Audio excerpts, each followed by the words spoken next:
Pagnakaw ng halik ni Paolo sa babaeng co-host, binatikos. Matinding batikos na naman ang kinakaharap ngayon ng Revamp Itbulaga host na si Paolo Contis.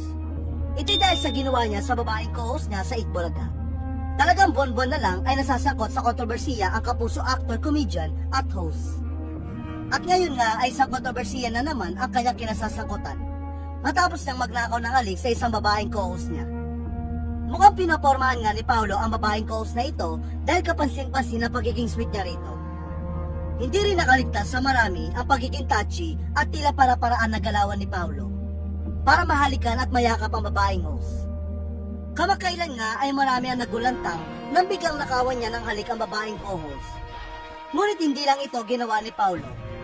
Sa latest episode nga ng Itbulaga, makikitang inilapit ni Paolo ang kanyang muka sa co-host niyang si Ara San Agustin. Wala kasing mic si Ara, kaya naman inilapit ni Paolo ang suot niyang neck mic.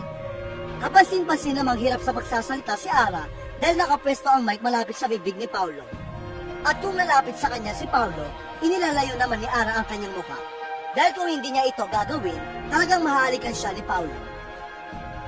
Marami naman ang nagsabi na para-paraan si Paolo dahil meron naman siyang hawak na mic. Pero talagang ang mic na nakasuot sa kanyang leeg ang pinagamit niya kay Ara. Dahil dito, pinag-iingat nga ng maraming netizen si Ara dahil baka mahulog daw ito sa bitag ni Paolo na kilalang babaero. Samantala, usap-usapan naman ang chismis na nililigawan umano ngayon ni Paolo si Ara. Ilang beses daw kasing naispatan si Paolo na tila binabakuran na si Ara.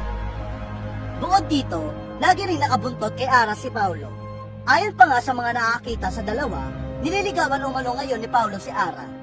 Ibig sabihin ba nito ay hiwalay na si Paolo sa girlfriend nitong si Yen Santos? Kung matatandaan, si Yen ang ipinalit ni Paolo sa long-time girlfriend niyang si LJ Reyes. Kung totoo ang hiwalay na sila ni Paolo, maraming netizen ang nangihinayang dahil tila nasira na ang imahe at reputasyon ni Yen para sa isang babaero na tulad ni Paolo.